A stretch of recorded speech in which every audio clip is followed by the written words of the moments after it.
Hello everyone. I literally sat down to film this video and Goodreads decides to log me out, and I honestly just couldn't even remember the books that I actually read this month. So we're back on Goodreads and I'm ready to get into the books that I read last month, which was the month of July. So bear with me because I'm going to try to not read the synopsis of the book before I explain it to you, which you'd think that I wouldn't have an issue explaining books that I've read, but for some reason I have a hard time remembering what the books that I read were actually about. So without further ado, let me start with the first book that I finished in the month of July, which was actually I think my least favorite book that I read last month, and that was The Duchess Steal by Tessa Dare.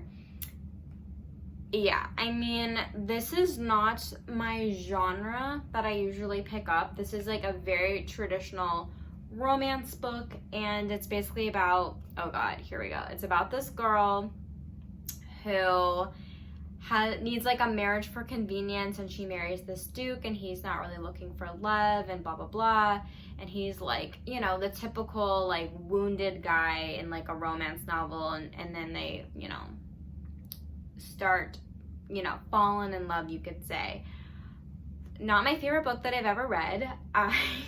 This is just not my genre. I just feel like this book had absolutely no plot at all. The only thing about this book was just the romance, which to me isn't that interesting, and I feel like the whole book was kind of the smut scenes were the centerpiece of the book, and then the stuff that happened around it, the plot points, just were kind of filler, but they weren't even that interesting. It would just be them interacting, them playing a game of golf or croquet, and he's putting his arms around her and being very, very cheesy. So yeah, this book basically is really awesome if you're looking for a book that you need right before bed so that help you fall asleep faster. I would read this before bed and would pass out, which was really, really nice. And considering that this book isn't that long, and I mean the text is so big, you'd think that I would read this book really fast, but it felt like it took me forever. And without going more into it, how I felt about this book, I didn't like it. I gave it a 2 stars. I think I just gave it a 2 stars for the fact that it's not terrible, and it's a book that I read and I finished, so I'll give it a 2 stars. But if you're looking for a romance book, I don't know if I would suggest this one, but I may not be the right person to ask. So go to your romance booktubers if you're looking for a romance book, but this is not the one. Anyway, let's go to the second. Oh yeah, okay, I have my list of all the books that I read this month. So the second book that I finished this month was Shoe Dog, which is a memoir by the creator of Nike. I listened to this via audio. I absolutely loved this audiobook. I'm doing this new system where I'm actually not going to be rating memoirs or personal experiences. So I didn't give this a star rating, but I really love this book. It's basically about Phil Knight, who's the creator of Nike, and his experience creating the company that we know today, and how he started his career importing shoes from Japan, and then how that transformed into Nike. And he talks a lot about where the logo came from, and teams he's worked with, and athletes he's worked with, and it just goes into the whole history. And I know it doesn't sound super interesting, but if you're really into business, if you're into retail, if you're into sports, or if you're just into any motivational book that it's all about chasing your dreams and going after what you want, I highly recommend Shoe Dog. I really, really loved it. The end of the book was so touching. Really sad, but also so touching, and it was just a really great motivator to know that if you work really hard in life, you can achieve really amazing things. And it's so interesting to hear someone's story who's had a lot of ups and downs, and he's very honest about that. He doesn't paint it as a perfect picture of his experience and his journey, but ultimately I really loved this book. I loved the audiobook experience. So if you're looking for another audiobook, I would definitely check this one out. So the next book that I actually have a whole reading vlog for this book and then the next book that I'm going to talk about. So I'm not going to go into like a lot of detail on like my thoughts and opinions on this book because I'm going to be releasing the vlog in a couple of weeks. But it is Carrie by Stephen King, which this book is so heavy to hold. But Carrie is Stephen King's first novel, if you're not familiar, and it's basically about this girl who is heavily bullied in school, and she has like this telekinetic powers, so she can basically move things with her mind, and she has this like really terrible, weird relationship with her mom. And it kind of talks about like her and the bully in school and all of that. There's actually like not a lot to say about the book without like spoiling it, and so that's kind of all that I can really say about the book. But okay, I have to put this down. It's so heavy, but I liked it. I didn't love it. It's definitely not, I mean, I've read officially 5 Stephen King books. Oh my god, I can't think. But yeah, 4 or 5 Stephen King books, and it definitely wasn't my favorite. I gave it a 3 stars. I thought it was okay. The writing style wasn't what I was expecting. I thought it was more of a character analysis of Carrie, but the next book that I read actually was his memoir. He doesn't like character analysis, so I was like, okay, maybe that's why Carrie wasn't like that. But the writing style was really interesting because it would switch off from like Carrie's point of view to Sue's, who's the bully, and then there'd be like newspaper clippings and like book excerpts, and like it all tied together into like the events that took place in the story. Ultimately, like if you're a Stephen King person, you're trying to get into King, like it's his first book, it's really famous, like give it a read. It's not that long. My copy was less than 200 pages, but I didn't love it as much, but it definitely did have that like traditional horror vibe. So if you're really into that, maybe pick it up. It's really interesting, like some of the things in this book, it's like how do you think about these things? But the next book that I'm just going to go right into is Stephen King's memoir on writing, which I actually was listening to at the same time I read Carrie because I was doing it for my vlog. And I really liked his memoir. Again, I'm not doing a star rating for his memoir, but I actually wouldn't even call it a memoir because he really doesn't give a lot of information about his personal life. Because usually when I think of memoirs, I think of like kind of like the chronological order of someone's life, like where they were born, how their family was, all the way up until where they are today. But his memoir, he did give stories about his life and where he grew up and how he got inspired by the movies he saw that ended up helping him, or not helping him, but like influenced, you know, his writing style and, you know, the types of things that he writes. But it was really more geared towards writers and kind of his memoir as a writer and his whole writing journey. And it gives a lot of inspiration, especially for people that want to get into writing, specifically fiction novels. But I really liked my reading experience. I listened to that via audio, and he was actually narrating it, which is awesome. And he is so funny, like the way he talks. Like I never laugh when I read books or listen to audiobooks, but some of the things he would say I just thought were so funny, and I would like honestly laugh out loud while I was listening to it. But if you're looking to learn more about Stephen King, who's one of the most famous authors of all time, definitely check out the memoir. But if you want to know my further thoughts on both Carrie and on writing, make sure to keep a lookout for my future reading vlog on that. Are the sirens gone? Will they ever be gone in New York City? Okay.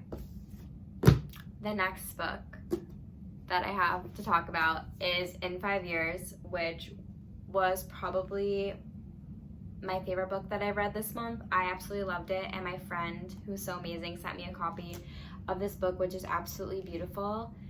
But I absolutely love this book. I'm trying to think of the best way to describe it, but it's basically about this girl named Danny, I believe, who on the night of her engagement to her boyfriend, she falls asleep, and then she wakes up 5 years in the future, and she has a different ring on her finger and is in an apartment with a different guy. And so the book basically, and then she's transported back to her present moment, and the book kind of bridges the gap of how did she go from her present moment with her current fiance to that night and like what happened in between. It is so interesting because I just love the concept of like, where are you going to be in 5 years, and what would happen if you had a glimpse of that and you had to think about your current circumstances in life and say, well, I'm here now, how did I get to that place in 5 years? And that's what she was trying to figure out. But this book was just so well written, and I personally loved it just because it's set in New York City, and honestly, any book that's set in New York City is going to be a win for me generally, just because I absolutely love books in the city, and it was just so relatable, especially if you live in the city. I thought she gave a really accurate portrayal of what it's actually like to be in your 20s in New York. And there's more sirens. I literally, of course, while I'm talking about this book, there are more sirens. But this book actually surprised me in a lot of ways. I originally thought this was just going to be a rom-com about this girl living in New York, but ultimately it actually wasn't like that at all. This book was actually more of a friendship book and really goes into the main character's friendship and relationship with her best friend, and the ending was just so good. It was like so good, and I personally really loved it because it was just so unexpected. And obviously I'm not going to say what actually happened, but if you read this book, you know it was really unexpected, and I can see why a lot of people would not like the ending, especially if you're used to more traditional romance books. It was very far away from like how those usually end, but I just thought it just totally blew my mind. It was almost like a twist that I wasn't expecting. And I guess like my complaint during this book is I didn't love how the main character met the guy, and I'm not going to say anything more than that because if you read this book you probably will know what I'm talking about, but I just thought that was a little bit weird. But I mean, it made sense. Like at the end I was like, oh, okay, that's why they met that way. But anyway, really great book. If you're looking for a book, this was probably like my top book for the month, and I gave this one a 5 out of 5 stars. I don't even know if I've been telling you like who the authors of these books are, but I mean, I'm sure you've seen this book. It's Where the Crawdads Sing by Delia Owens. Oh my god, so many freaking sirens. Okay, I know you guys don't care about the sirens, but it's really distracting for me, so I'm just gonna have to wait. So let's get into it. Where the Crawdads Sing by Delia Owens is basically about this girl named Kaya who it's set in the late 60s, early 70s in the North Carolina marshes, and Kaya is basically abandoned by her family and the rest of society when she's really young, and she basically just has to navigate the world on her own. And it talks a lot about loneliness and her experience with that. This book is it has like a love story element to it. There's also a little bit of a murder mystery, and I love the quote on the inside of the flap. It says, "How long can you protect your heart?" which kind of encompasses the book. What I really loved about this book was how atmospheric it is. I'm not really familiar with the North Carolina marshes, and you really just feel like you're there with her, and the author does a really good job of explaining the nature and the things that Kaya sees. And also, Kaya has a deep appreciation for nature, as that's what she later goes into. And the author has a BS in zoology and a PhD in animal behavior. So obviously the author put a lot of herself into the main character. So I know this book is extremely popular. I'm not gonna lie, I didn't love this book. I read it really, really quickly though, which is kind of rare for me. But I didn't really love this book, and I was really disappointed just because I know how beloved this book is. I thought it was good, not great, and I just didn't see like what all the hype was about. But then I was doing some research on the book, and then I ended up listening to some interviews from the author, and this was actually her debut novel, and she's 70 years old, and this book has been on like the New York Times bestseller list for 100 weeks almost, which is kind of insane. And when the author was talking about like how she wrote this book and was telling how she put a lot of her own personal experience, life experience into the main character, and how she was struggling with loneliness, and she like wanted to also have the main character Kaya go through that too. I don't know, I had like a deeper appreciation for the book because there is a lot of beauty in this book, and not the main character, the author puts so much of herself into it. It almost feels like I'm ridiculing her life experience when I say that I didn't love this book. And I just want to, my rating of this book is more for my overall experience, which I think I give it a 3 out of 5 stars. The author's experience and her personal journey was actually what allowed me to appreciate the book more. So if you're wondering if this book is worth the hype, I think that is up for you to decide. I would never deter someone from reading this book because I ultimately did enjoy my time with it. It just wasn't the most amazing book that I've ever read. Next book that I read, I actually listened to on audio, and it's The Poet X by Elizabeth Acevedo. This is actually my second book that I've ever read by her, but this is the first book that I have listened to on audio from her, and she was actually narrating the book, and the book is written in verse, so it's kind of like in a slam poetry like writing style, but all of the poems are linked together to tell a story. I'm not gonna lie, at first it was really hard for me to follow that kind of format, but after a while I got used to it. And this book is basically about this girl who is the daughter of Dominican immigrants to the US, and she lives in Harlem. So it's New York, obviously gonna be a good ranking for me, but it just talks a lot about her experience growing up in Harlem and some of the things that she went through, and talks a lot about like her relationship with her parents and the church that she was raised in, and some of the things that she was hearing out in the world, and then how she didn't always agree with it, and she was trying to figure out or find herself when she was told things that didn't necessarily align with her own values. And I just thought it was really well done and interesting, and it took me a little bit to get into, but I ultimately really enjoyed my reading experience, and I recommend that if you were to pick this book up, definitely do it via audio. I gave this book a 4 out of 5 stars just because it's different from other books that I've read before, and I would highly recommend it. Okay, so the next book that I read was Travels with Charlie in Search of America by John Steinbeck.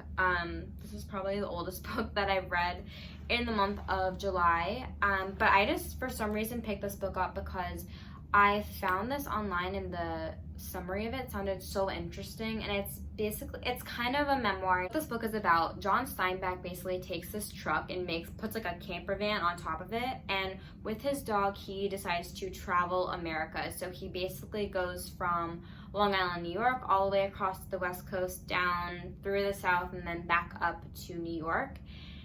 And it was really interesting, I'm not gonna lie. He's such a beautiful writer. I'm sure if you've read Of Mice and Men or The Grapes of Wrath, you know what I'm talking about, but very philosophical. He makes you think in different ways, but he still told a story throughout the whole book. It just actually gave me a deeper appreciation of America, just because America is such a diverse country, and all of the states he went to are just so different from each other, and he just traveled to all of these amazing and beautiful places.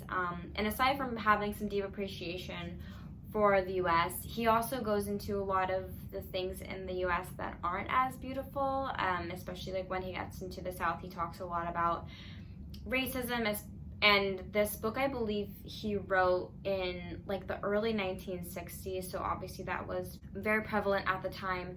And I just thought it was so interesting, and a really great travel novel if you're looking for a book that talks a lot about travel, especially like a road trip. I really like this book. Did I rank this book? I did rank this book a 4 out of 5 stars, even though I don't think it's considered a memoir, so that's why I decided to rank it, but it is like his personal experience and his personal journey. Okay, on to the last book that I finished this month, which I actually just finished a couple of days ago, and that is Such a Fun Age by Kylie Reed. I listened to this on audio, and I loved it. I loved the audiobook so much. The voice actor was so great, and this book is basically about this woman named Amira who's 25 years old, and she's African American, and she babysits for this white family one day she goes to the grocery store with the kid, and like the security guard at the store accuses her of kidnapping, and it kind of just the story just goes along from there, and you basically just follow Amira as she's kind of navigating her mid-20s. And as I'm also 25 years old, I thought it was really relatable, the types of things that she's going through. And also with it was interesting because when I was reading the book, I didn't realize that we were going to hear, I thought we were just going to hear Amira's story, but actually the other main character was Alix, which was the mother of the kid, and she was such an interesting character. Like, I wasn't expecting her to be such like a big focal point of the story, but she was really interesting and really odd, but also, I don't know. Yeah, I don't even know how to describe her. I don't even know what to say. If you read the book, you know what I'm talking about. But I really love this book. I always think that when I hear dialogue or when I see a scene in a book, it just never feels like people would actually say that or something like that would actually happen in real life. But what I loved about this book is that the things that people were saying and the scenes that the author wrote, which were very basic scenes, like people going out to dinner or people getting their friends together or whatnot, but they were so spot on to what would actually happen in real life, and the conversations were exactly how someone would actually respond to in real life. And I just feel like a lot of books lack that and don't have that, and I just thought the author did such a good job of capturing that. And I loved seeing Amira's progression from the beginning of the book all the way till the end. It was such a great audiobook. I really loved it, and I think it's so important to, it's just a really important book to read. And if you've debated reading this book, I highly recommend it. I don't know if I've said it, but I gave it a 5 out of 5 stars, and it was probably up there with in 5 years as my top book for this month. So those were the books that I read in the month of July. Please let me know if you've read any of the books that I read and your opinions on them, or if you're planning on reading them in the future. Or if not, I'd love to hear your August TBR plans, so let me know in the comments down below. Thank you so much for watching all the way until the end of this video. I really appreciate it. Don't forget to like this video and subscribe to my channel if you haven't already, and I will see you guys in my next one.